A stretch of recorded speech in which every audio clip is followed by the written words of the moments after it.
Je, mavazi ya mwanamke ya heshima ni yapi? Hili ni jambo tunalolizungumza sasa hivi.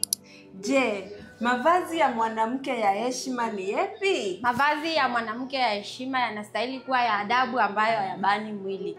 Na hiyo inapatikana katika kitabu cha Timotheo wa kwanza, mlango wa 2 na mstari wa 9.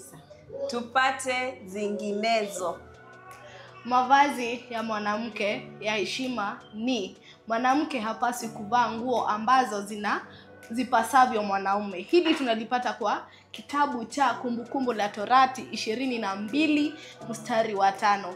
Na adhabu ya hili iko Zefania 1:8.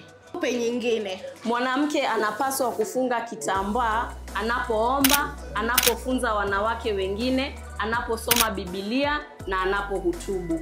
Hii iko kwenye kitabu cha Wakorintho wa kwanza, mlango wa 11 mstari wa 5.